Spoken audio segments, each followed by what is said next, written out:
Okay. Good afternoon. Thank you for this opportunity. My name is Giovanni De Gasperis. I work at the Department of Engineering, Computer Science, and Mathematics at the University of L'Aquila. This is a joint work done with students, particular Daniele De Ottavio, who wrote most of the code, and Sante, PhD student, helping to set up the experimental setup and validation. This work is going to is a case study of trying to control a swarm of robots because the human-swarm interaction represents a crucial branch of the intelligent system based on robotic platform. So usually people as pre-programmed routes or software coordinators would have a very large complexity. And also, we wanted to explore our own data distribution system that usually is done with ROS.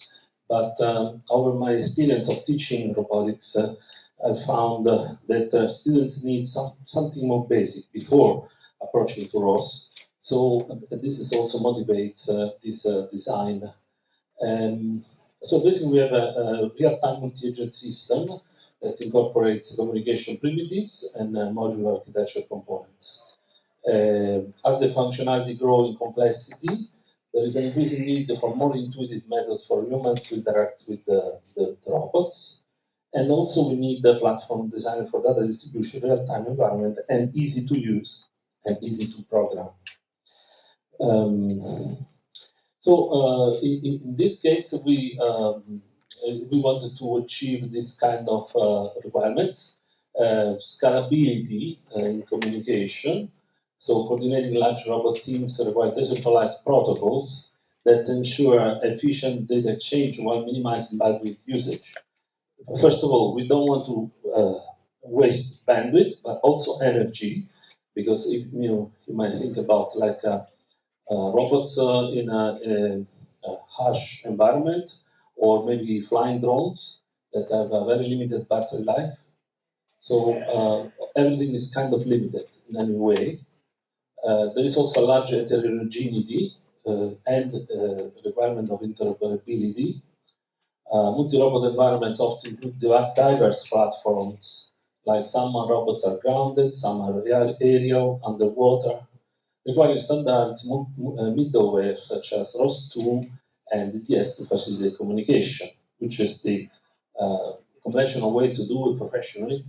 But when students start approaching this kind of complexity, they don't know ROS yet.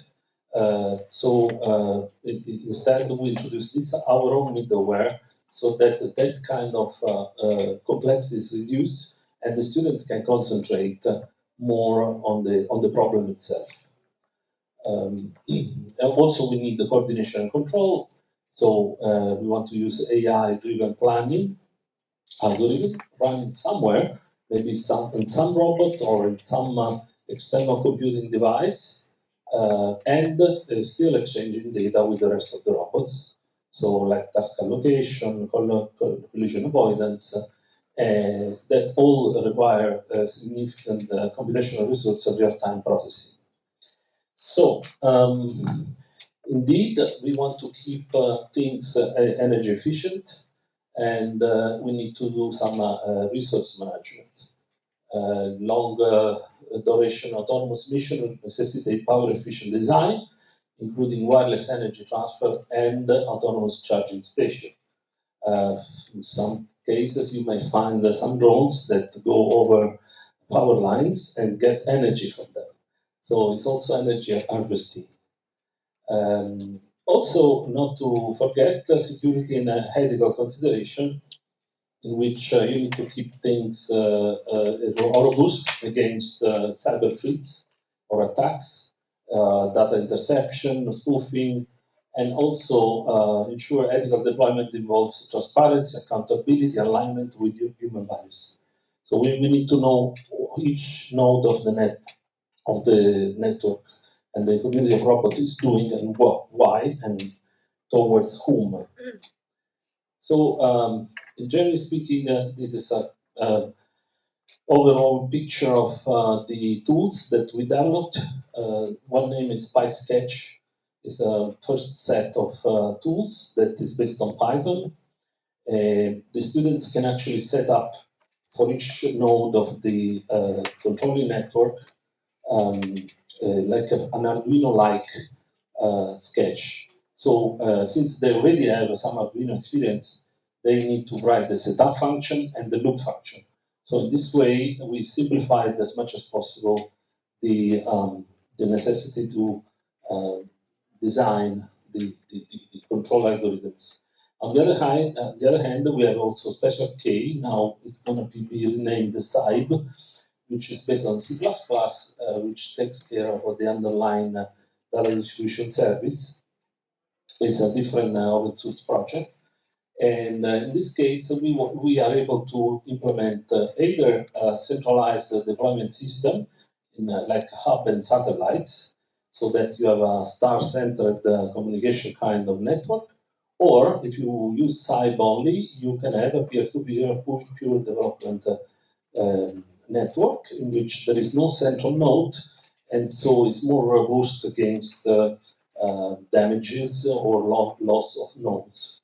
And we can also support asynchronous non-blocking events, just deriving a special class from the Python class ontology, or synchronous blocking response services that can be. So basically, we did a little ROS-like environment. Both are available on GitLab. Those are the links, but they are reported on the paper if you want. So you can easily find them. We also implemented a function calling agent, so to integrate large language models. In case we want to introduce a human in the loop, which actually give commands to the swarm of robots. And so in this case, some nodes, each one of these orange nodes can be a different PySketches or SIBE nodes. And so they only share this virtual common bus, which is a kind of a mixture of topics and a signal slot communication mechanism. If somebody of you know the graphical user interface framework Qt is based on signal slot, we inspired ourselves to that, but wrote from scratch, and it's very efficient and very low energy footprint. So yes, so basically with this function called the agent, you can easily interact with the local or cloud-based large language model. So for our case study, we basically imagine this small problem here, which is a swarm of robots performing a resource discovery and collection task. You have three roles, scanners, those robots that individuate some resources, harvesters that pick up the resources, and the transporters that bring the resources to the nest. So to implement this kind of swarm, you can imagine exploring an unknown planet.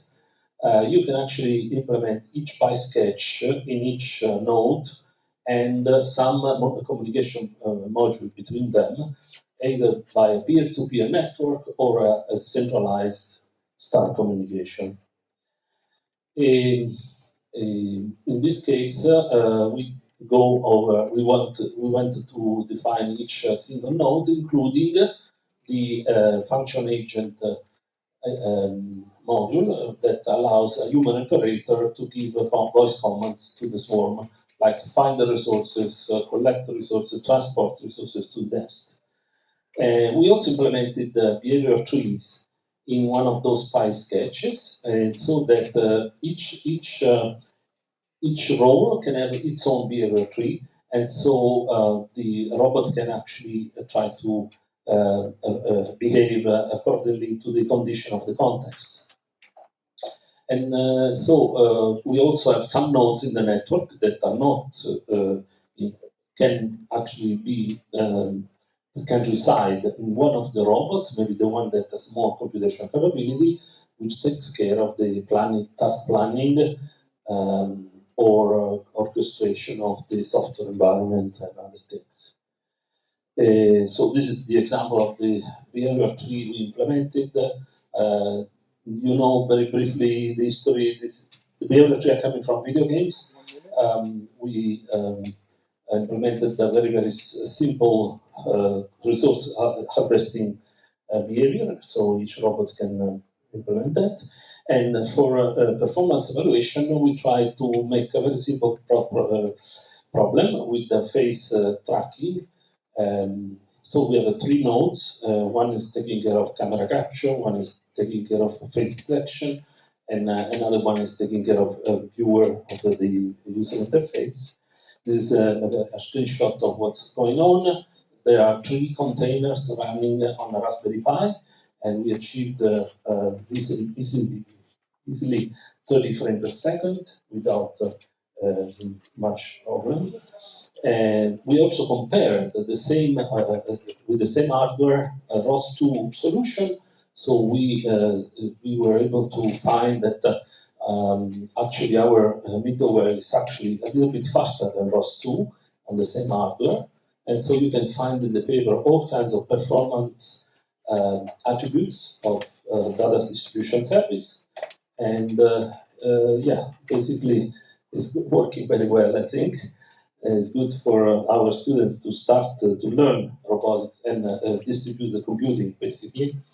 And these are the main results of the performance evaluation that are discussed in the paper.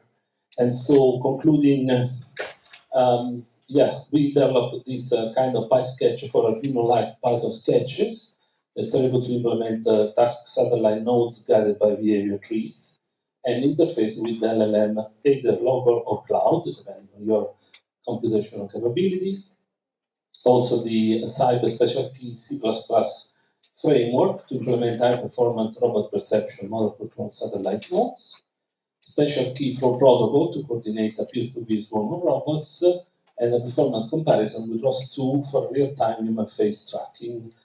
Everything is open source, and as usual, we have helpers wanted, so please do some beta testing, issue reporting, and pull requests. So you're welcome to our project.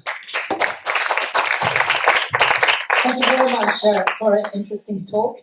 I think we run a little bit kind of edge of the time, but if there is any quick question, we can take that.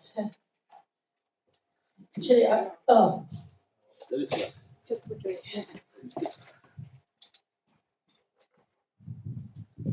Yes, hello, thanks for the presentation. Have you thought about using the framework for video games, for example, for non-playable characters?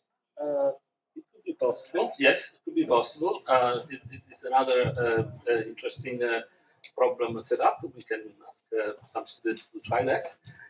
Definitely, an engine like Unity and Unreal Engine are already been interfaced with some simulation, so it could be easily interfaced with this because everything is based on TCP, so no problem. Any more questions? I have one question regarding real time. You said how did you realize that? In the case, it went pretty quick. In terms of latency between the time of image capture and image visualization to the viewer. So this shows that the image went through all 3 containers, and so the number of milliseconds that are going through, and the number of frames per second that the viewer can visualize of the face tracker.